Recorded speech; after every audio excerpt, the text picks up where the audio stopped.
Oman est situé à l'extrémité orientale de la péninsule arabique. Le sultanat est bordé par la mer d'Oman au sud et sud-est et le golfe d'Oman au nord-est, les Émirats arabes unis au nord, l'Arabie saoudite à l'ouest et le Yémen au sud-ouest. Une vaste plaine désertique couvre la majeure partie du centre du pays et plusieurs chaînes de hautes montagnes culminant à 3900 mètres s'étendent le long de ses côtes du nord au sud-est où la plupart des villes sont situées. Il est à noter qu'au nord-est, la péninsule de Muzandan, appartenant au sultanat, est enclavée dans les Émirats arabes unis et se trouve séparée du reste du territoire du sultanat. La côte iranienne n'est qu'à 45 km de Muzamdam, séparée par le détroit d'Ormuz.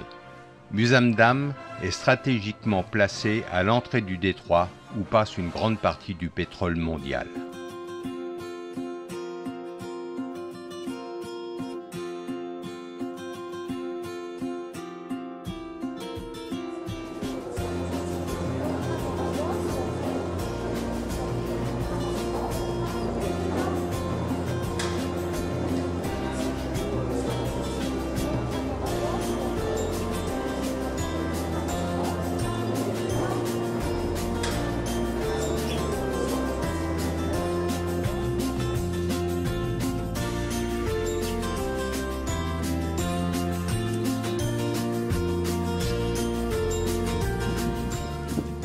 Oman est grand comme une demi-France et est peuplé de 3 300 000 habitants.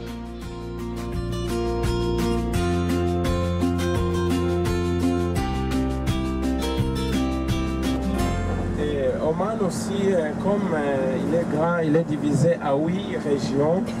Je vais vous expliquer quand on va arriver au musée de Beit Al-Zubair. Cet musée qui est très bien fait, vous allez le voir.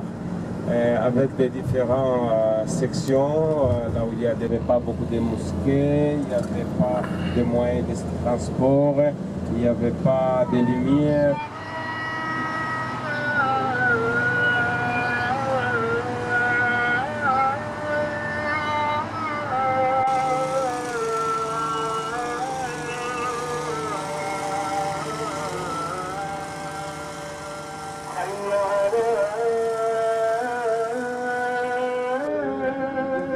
La grande mosquée Sultan Qaboos a été inaugurée en 2001.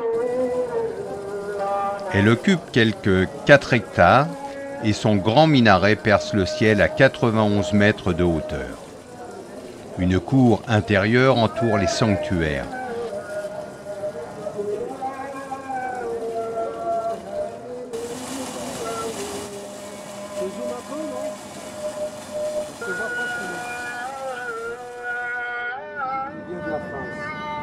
C'est le père de sa femme. Alors,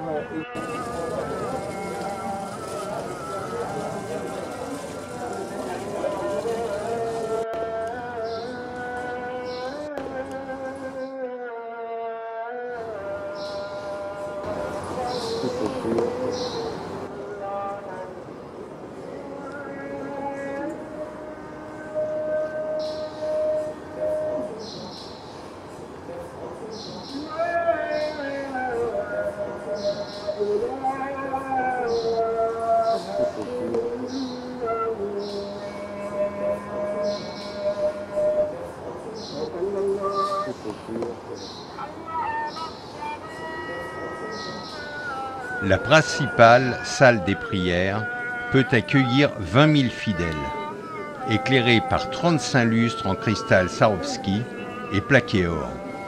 Poids du grand lustre, 8 tonnes.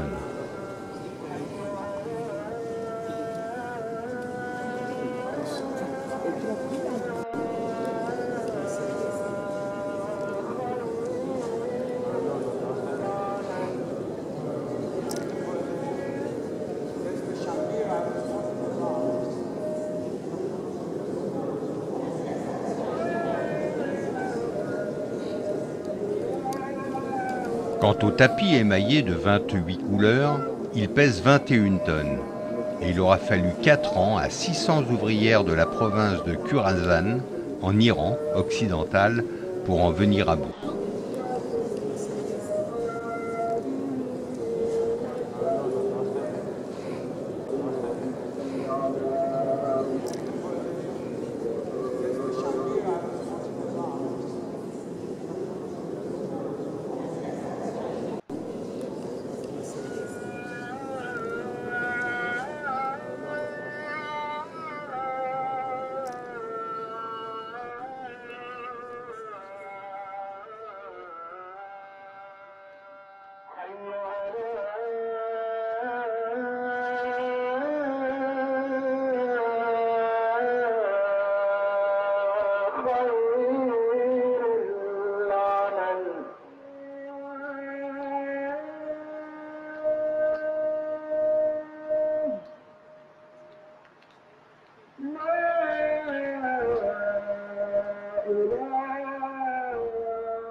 De bon matin, nous avons pu découvrir le souk aux poissons durant son pic d'activité.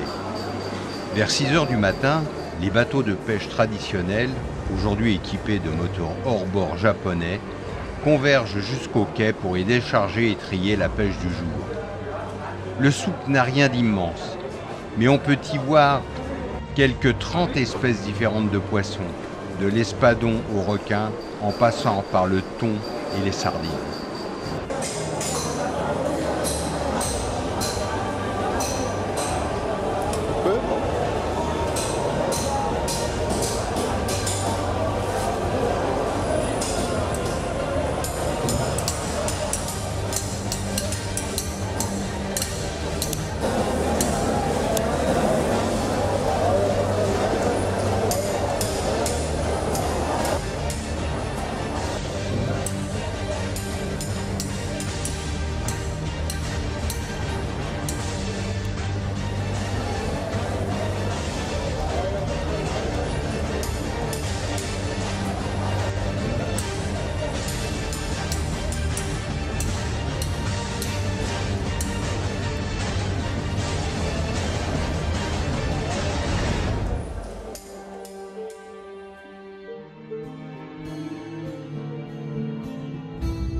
Les choses ont changé à Oman. Pourtant, au souk de Mascate, cela ne saute pas vraiment aux yeux. Comme dans de nombreux pays du monde arabe, hommes et femmes, plus ou moins voilés, se promènent séparément. Petit à petit se forme néanmoins l'image d'un peuple mixte, pas si stéréotypé que cela. Une société hétérogène et plus individualisée.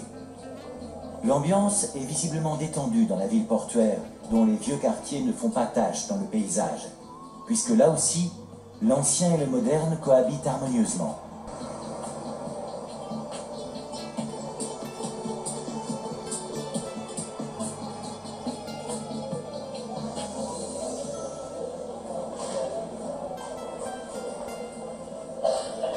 À Mascate, tradition et ouverture d'esprit vont de pair. Chacun peut décider de son avenir. Mais cette liberté nouvelle n'a pas encore touché l'ensemble du pays. Un pays qui, à de nombreux égards, se distingue nettement de ses proches voisins de la péninsule arabique. Un pays où la jeunesse ne se révolte pas par frustration ou par désespoir et ne cherche pas à fuir à l'étranger pour y trouver plus de liberté. L'Oman n'est pas une démocratie, mais une monarchie indépendante où les lois sont édictées par le sultan. Bien que ce système ne fasse pas l'unanimité, aucun prisonnier politique n'est à déplorer. Le sultanat d'Oman est extraordinairement paisible et discret. Un pays arabe qui se modernise sans faire de vagues.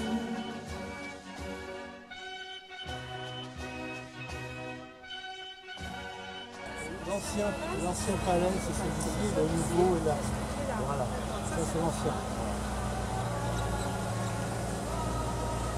Ça c'est fort encore plus ancien.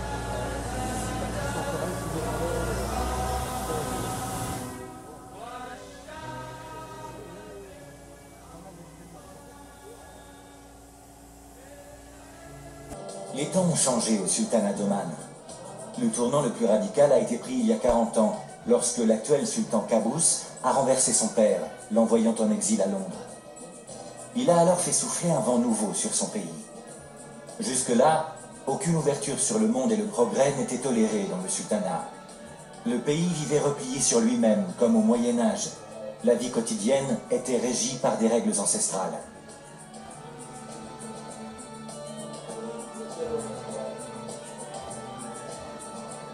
Le sultan Qaboos a lancé une politique de réforme sans pareil dans le monde arabe. Écoles et soins médicaux pour tous, travaux publics, infrastructures, commerce extérieur, universités, Égalité entre hommes et femmes ont alors fait leur apparition, même dans les villages les plus reculés des Muhadjars.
بكت عمري عمري وبقى قلبي قلبي يا بلا نوم بلا نوم واناش بداية بلا نوم بلا نوم واناش بداية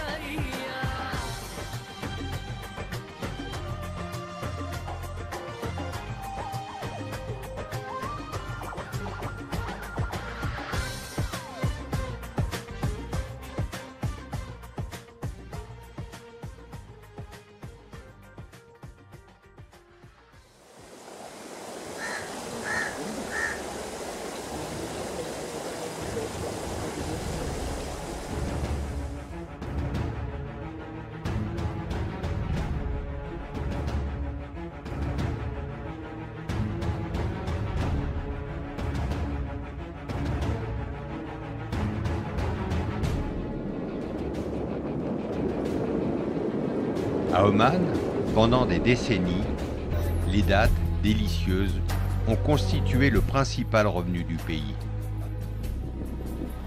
Mais on se souviendra de Simbad le marin, héros des 1001 nuits, incarnation de la vocation maritime des Omanais du littoral, caboteur du golfe arabique le long des deux rives jusqu'au Kerala et au Sri Lanka sur leur dhow. Les Omanais ont participé de tout temps aux échanges de marchandises. Le littoral est découpé comme une dentelle, très minéral comme tout le pays, entrecoupé de plages désertes où les tortues marines viennent pondre.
ايدي خلينا نكفي السهري وايدي تحضن ايدي من الصبح بعيد يلا نسهر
Bien.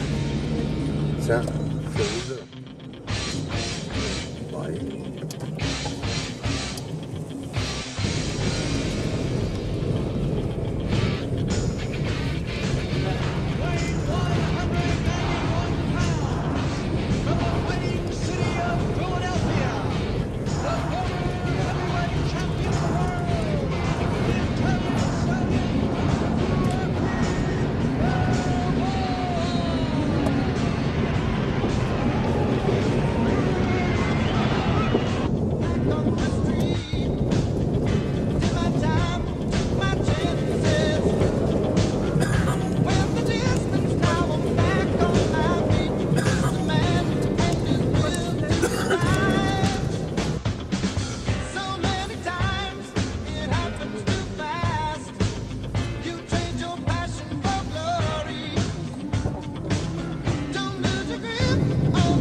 n'est pas défini. À chaque fois que selon les pluies.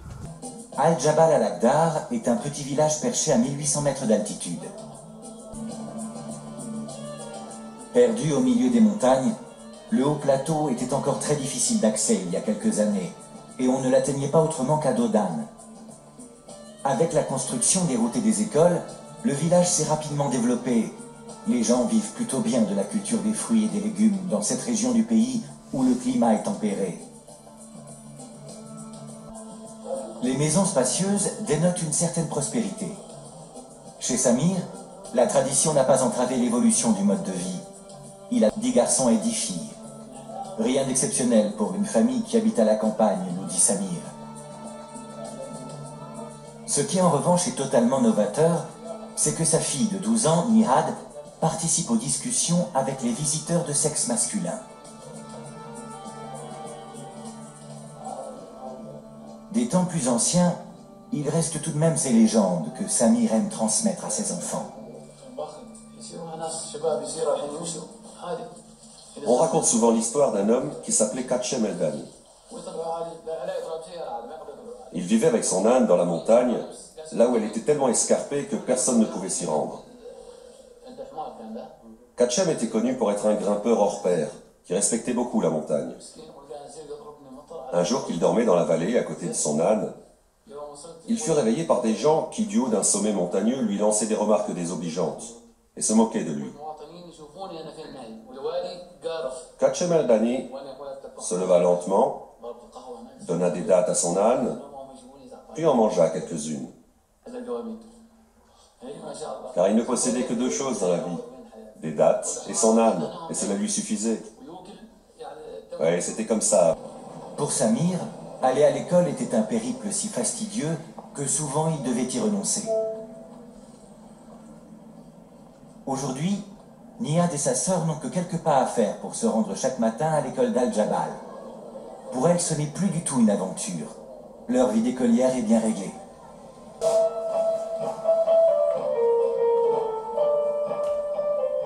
Ici, l'obligation d'aller à l'école serait superflue, car à Oman, la curiosité d'esprit et la soif d'apprendre sont si grandes chez les enfants qu'ils veulent à tout prix étudier. Ils savent que s'ils ne saisissent pas cette chance qui s'offre à eux, leurs possibilités d'évolution seront limitées, comme elles l'ont été pour bon nombre de leurs parents. Pour beaucoup, l'école est la promesse d'un avenir meilleur. Au sultanat d'Oman, l'enseignement est ouvert sur le monde. Certains cours sont dispensés en anglais et portent sur des problèmes d'actualité, comme par exemple les principales causes d'accidents de voiture. L'enseignement au sultanat d'Oman a complètement changé, tant au niveau des programmes scolaires que des méthodes pédagogiques utilisées par les professeurs. En fait, rien n'est plus comme avant. Cette refonte de l'enseignement est dans la droite ligne de tous les changements que nous connaissons actuellement à Oman et que nous jugeons positifs. Il touche le secteur de l'enseignement, mais pas uniquement. Aujourd'hui, les filles apprennent au moins une langue étrangère, notamment l'anglais, parce que c'est important dans le milieu professionnel. L'anglais leur sera donc utile dans leur métier, mais aussi dans leur vie privée, pour communiquer plus facilement avec les étrangers et aussi pour voyager, ce genre de choses. Nihad compte bien devenir enseignante. Avant, comme son père Samir, elle se serait peut-être mariée dès l'âge de 13 ans. Elle exclut fermement cette éventualité. Les temps ont décidément bien changé. Aujourd'hui, la maison de Samir est ouverte sur le monde. Il communique par téléphone portable et s'efforce d'assurer l'instruction de chacun de ses 20 enfants. Ses parents n'avaient pas la possibilité d'aller à l'école, et pour lui-même, s'extirper des montagnes pour recevoir un modeste enseignement était déjà un véritable parcours du combattant.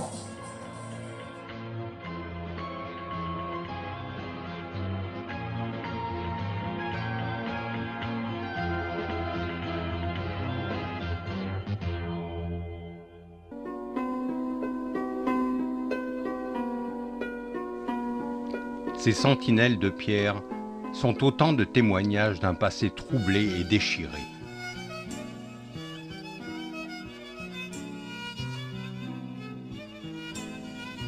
De nombreuses caractéristiques se retrouvent systématiquement dans les grands forts de cette région, à commencer par le donjon, les meurtrières pratiquées au-dessus des portes pour verser de l'huile ou de l'eau bouillante voire du miel, sur les assaillants, et le puits, élément vital en cas de siège. Les murailles massives et les petites tours de guet qui jalonnent les reliefs. Les tours de guet se concentrent en plus grand nombre le long des principaux cols. Les forts protégeaient les villes et les zones d'habitation.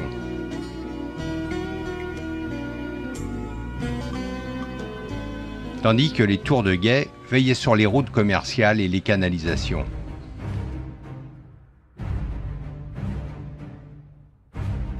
À l'approche d'une force hostile, les sentinelles tiraient en l'air afin de prévenir la population.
J'en ai pas vu beaucoup, c'est sortir.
Oman a laissé derrière lui bon nombre de ses traditions, sans pour autant calquer son évolution sur un modèle occidental. Le sultanat suit sa propre voie, soucieux de préserver son identité sans se fermer au changement. Ainsi, les Fallages alimentent-ils depuis des millénaires les oasis de ce pays, qui ressemblent parfois au paradis.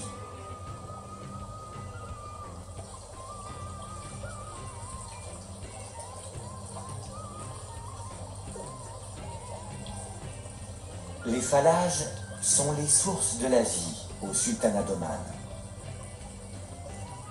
Grâce à un système d'irrigation ingénieux, les Fallages parcourent tout le pays et constituent la base même de la culture omanaise. Ce qu'aucun livre ne peut enseigner, mais que la vie en communauté transmet aux habitants du sultanat dès leur plus jeune âge. Le respect, la préservation et la distribution équitable de l'eau dans un pays où le désert occupe la majeure partie du territoire.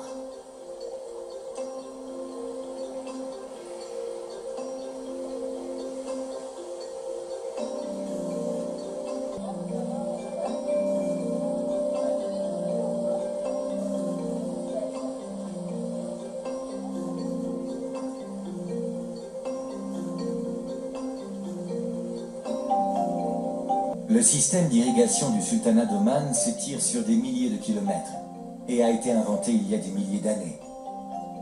Il est unique au monde. Pas étonnant donc que les personnes chargées de la surveillance, de l'utilisation et de la distribution de l'eau comptent parmi les plus respectés du pays.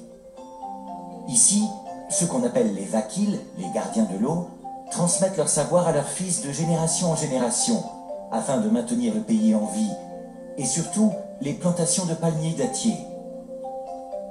Le système hydraulique dont ils ont la charge fonctionne entièrement grâce aux pentes naturelles, sans pompe ni grands moyens techniques. C'est un système ingénieux, d'une efficacité remarquable et totalement écologique.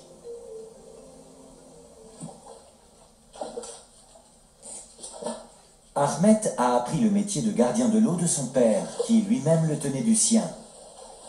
Plus qu'un métier, un art qui ne s'étudie pas, puisqu'il requiert la connaissance non seulement des lois de l'hydraulique, mais aussi des règles sociales de telle ou telle région.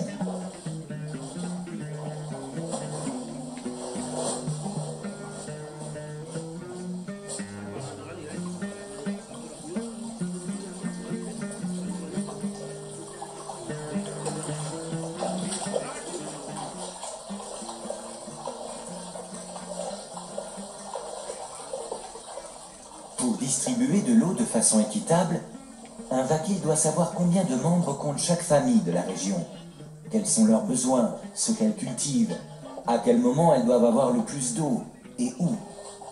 Autant de choses qu'Ahmet enseigne à Zak, son fils aîné. Ce système d'irrigation naturelle, inscrit dans la liste du patrimoine mondial de l'UNESCO, alimente les oasis d'Oman depuis 4000 ans et constitue le dispositif écologique le plus ancien de sa catégorie. Ici, l'eau obéit aux mêmes lois que l'argent. On peut l'acheter et la vendre, en faire le négoce, et même la jouer aux enchères, comme à la bourse. C'est moi qui organise le système de répartition. Pour les gros consommateurs, tout est divisé en unités de 10 heures.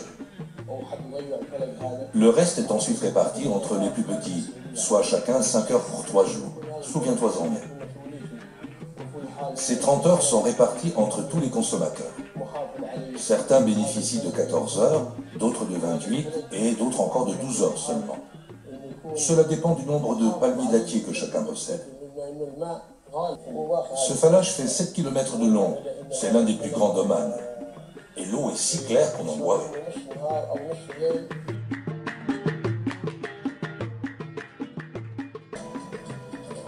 Blottie au centre de ce tapis vert, la ville de Nizwa, ancienne capitale du sultanat, que beaucoup considèrent encore comme le véritable cœur du pays.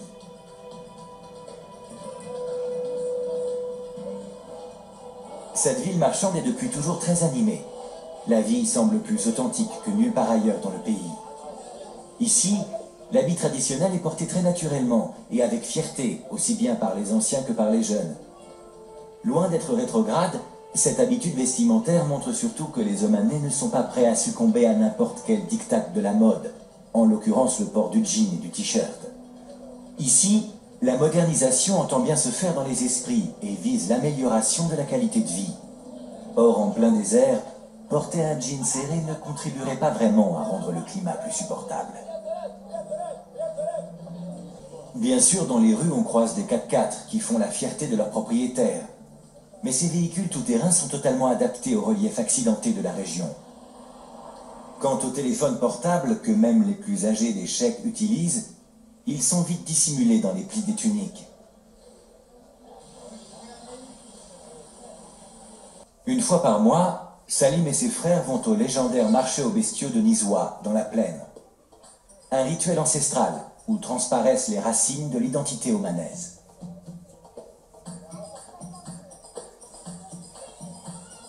Pôle stratégique du commerce à Nizwa, le marché aux bestiaux est aussi un lieu de rencontre. Il se dit en plaisantant que nombre de mariages auraient été négociés ici. Voilà pourquoi, comme tous les jeunes de la région, Salim s'y présente toujours paré de ses plus beaux atours.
À 1 heure de route à peine de Nisois, dans les montagnes qui surplombent la plaine, le temps semble s'être arrêté chez les éleveurs de bétail. Mais pourquoi changer ce qui fonctionne bien? Surtout si la jeunesse aime vivre dans le respect des coutumes et des rythmes ancestraux, en accord avec la nature, comme on dirait en Occident. Un style de vie qui fait rêver les citadins stressés le temps d'un week-end prolongé.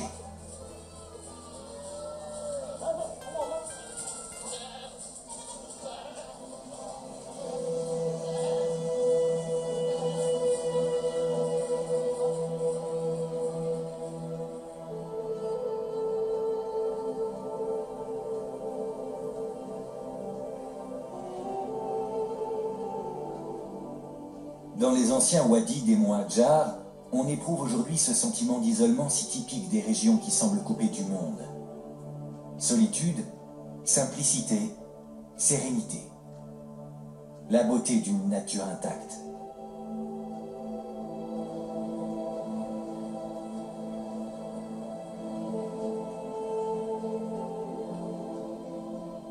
Comme l'eau est rare et précieuse au sultanat d'Oman, on tente aujourd'hui de la collecter avec des moyens modernes. La plus grande réserve d'eau du pays est retenue par un gigantesque barrage en pleine montagne, au pays des bergers.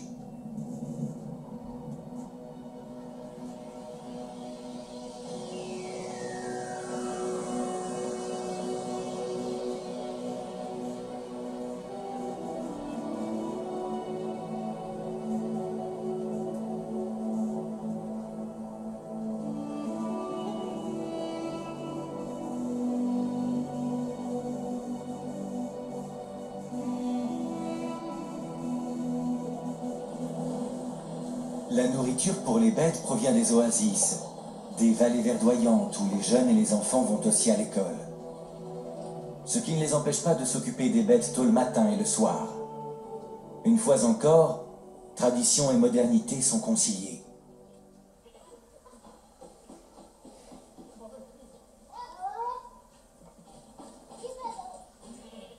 On s'occupe des bêtes pour qu'elles se portent bien.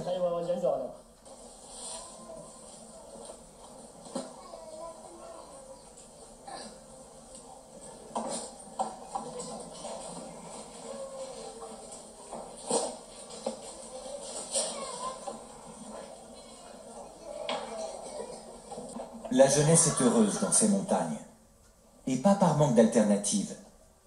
Tous ici bénéficient d'une solide formation scolaire. La population omanaise arrive à concilier une tradition qu'elle revendique et de nouvelles opportunités. La vie de berger, l'élevage du bétail est une activité honorable.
فيش فلوس يا حبيبي ما فيش فلوس ما فيش فلوس يا عيوني ما فيش فلوس ما فيش فلوس يا حبيبي ما فيش فلوس ما فيش فلوس يا عيوني ما فيش فلوس أنا بحبك وقلبي قلبك يا ريت يا سمرة يا سمرة يدوم لي حبك ما فيش فلوس يا حبيبي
أنا دلوقتي بتمشى على ساحل ميناء مطرح العماني، وده ساحل مهم جدا في تاريخ التجارة.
La côte omanaise s'étire sur 3165 km, le long du golfe Arabique et de l'océan Indien.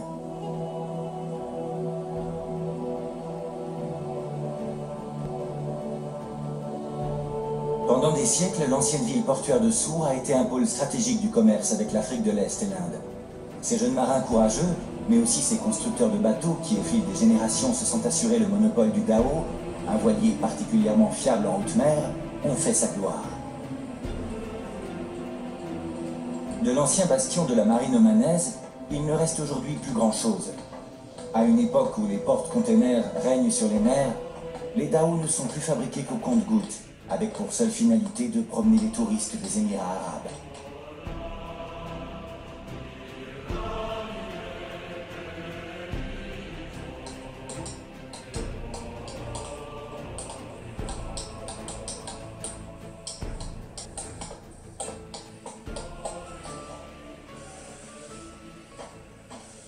Il y a 50 ans encore, le bois robuste nécessaire à la construction des Dhow était importé d'Afrique, lorsque les bateaux rentraient à Sour. Aujourd'hui, la matière première vient principalement d'Asie et coûte bien trop cher pour les jeunes générations de constructeurs de bateaux.